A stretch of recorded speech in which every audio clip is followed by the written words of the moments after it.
Bonjour à tous et bienvenue dans cette troisième vidéo. Aujourd'hui, je vais vous montrer comment je vais régler mon chariot et mon guide parallèle sur la scie à format. La scie à format, elle a travaillé un petit peu avec la chaleur, le froid. Donc là, on est bien contre. Si vous regardez bien, en bout de coupe, voilà, on le voit très bien là.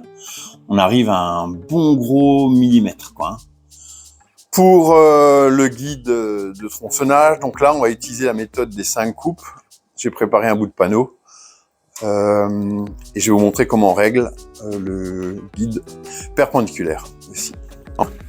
Sur le guide parallèle, si vous regardez bien, vous avez des vis de réglage sur le tube qui maintient le guide parallèle. Donc ces vis, on va les desserrer. L'idée, ça va être de venir revisser le guide, resserrer cette vis pour qu'il revienne tout doucement vers l'intérieur. Alors sur un guide parallèle, on laisse quand même, enfin c'est une question d'école, mais on laisse souvent une petite ouverture pour éviter que la pièce soit resserrée.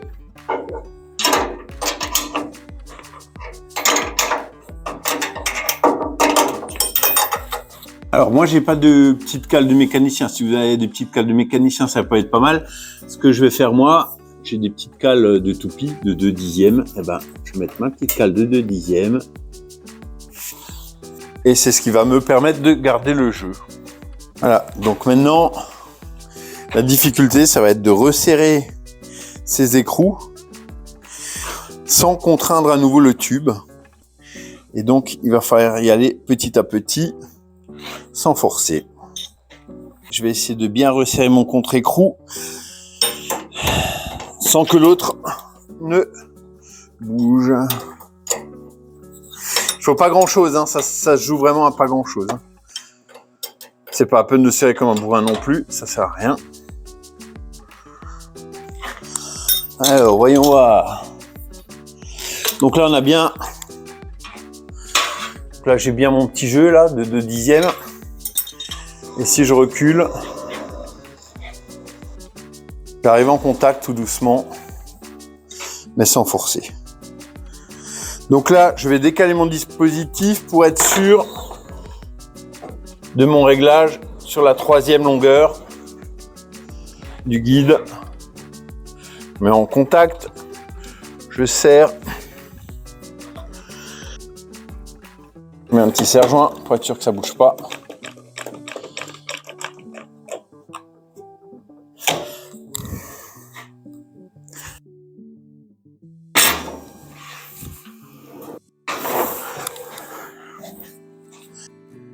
Et donc là, ça va être pareil.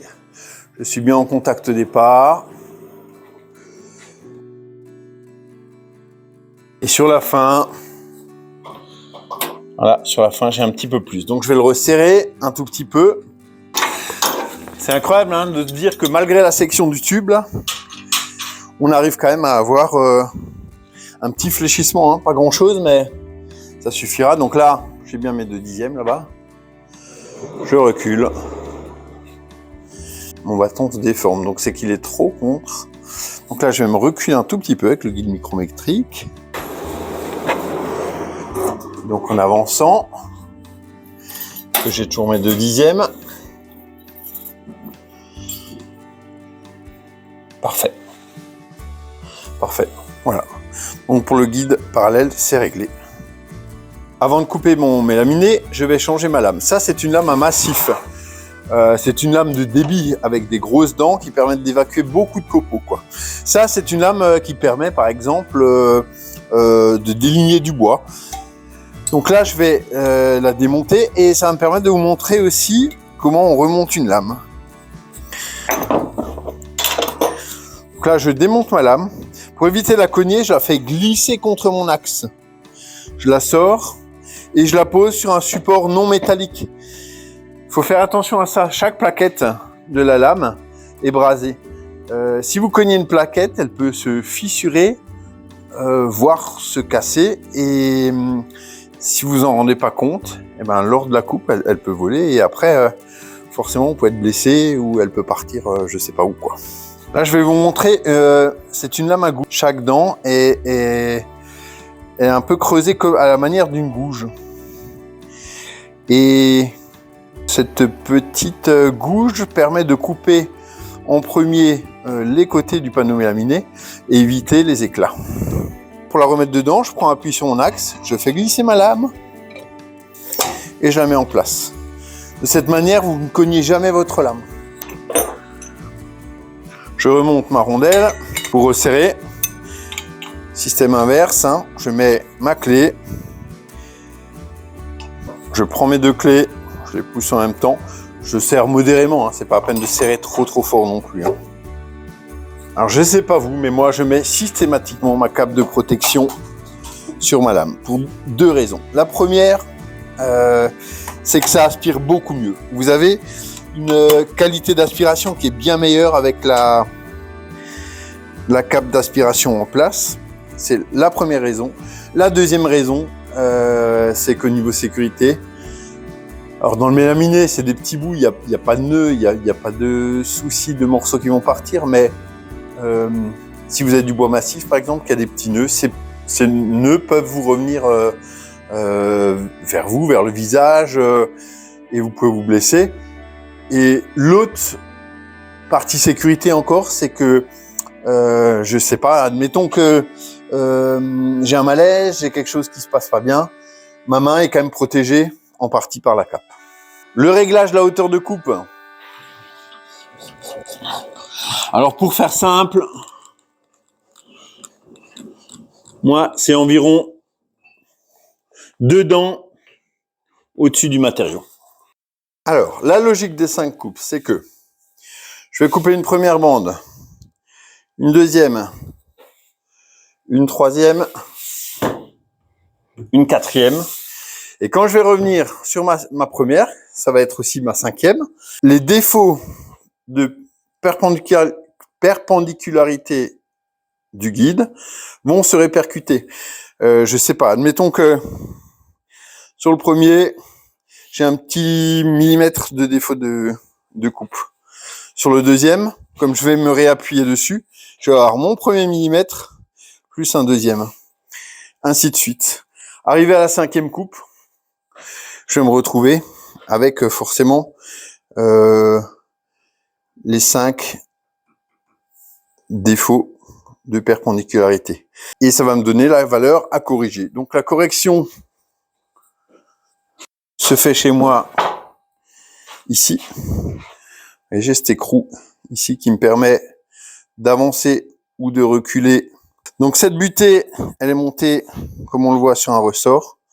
Plus je la rapproche, plus je vais fermer mon angle de coupe, plus je dévisse et j'éloigne, et plus je vais ouvrir mon angle de coupe.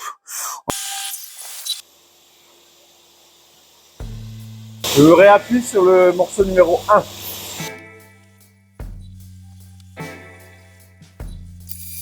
Dernière coupe, on arrive sur la 5. Donc là, pas besoin de dessin. On voit que au début c'est à peine et que sur la fin de la coupe, on arrive à bien 2 mm. Je le casse en deux, je vous fais voir. Ce qui veut dire que je prends plus de matière à l'arrière de la coupe qu'au début. Donc il faut que mon guide revienne vers l'avant de la machine. Si on exagérait le trait, ça voudrait dire que mon panneau est coupé à peu près comme ça. Hein. Donc peu de matière au début, beaucoup à la fin. Donc voilà le défaut que j'ai.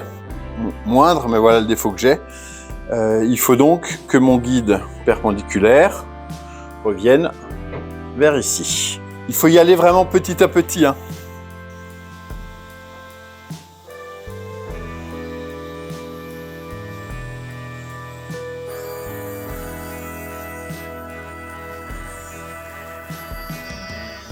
Coupe numéro 1, ça me paraît déjà plus régulier.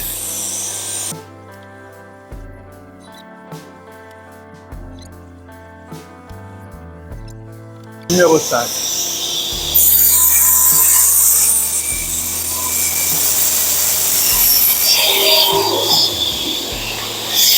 Dans cet exercice, faites bien attention à ne pas accumuler de poussière le long du guide perpendiculaire, puisqu'il fausserait votre résultat. Allez, on se rapproche, je vous fais voir. n'est pas si mal. Alors, vous avez vu aussi que un quart de tour, ça fait déjà pas mal de différence, hein. Donc là, je note quand même pour ne pas oublier avant, arrière. Je le casse en deux. Je vérifie. Donc là, j'ai toujours un tout petit peu plus à l'arrière. Je ne sais pas si vous le voyez correctement, mais c'est vraiment très très peu. On a un petit millimètre, hein. Donc je vais continuer à ramener mon guide. Hop. J'ai pris un quart avant, je vais prendre à peine sur une horloge 5 minutes, je dirais.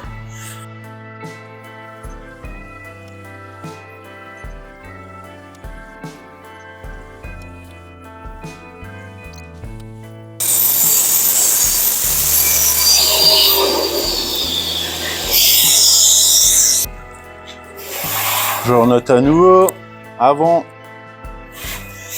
arrière, je casse en deux. Et là, ce coup-ci, on est vraiment bien. Je ne sais pas si vous arrivez à le voir, mais là, on est à fleur. Plus de différence entre les deux, c'est parfait. Pour l'assurance, c'est un peu plus compliqué, j'ai pas de nouvelles, je viens d'apprendre que l'expert était en vacances jusqu'au 20, donc a priori il ne se passera plus rien jusqu'au 20. Voilà. En tout cas, je vous remercie d'avoir regardé cette 4e vidéo. Mettez un petit pouce bleu, abonnez-vous, notez-moi dans les commentaires ce qui vous intéresse, ce que vous aimeriez que je détaille un petit peu plus. Je vais essayer de remettre en état la toupie, je vais voir si ça peut fonctionner et je vous en reparlerai aussi.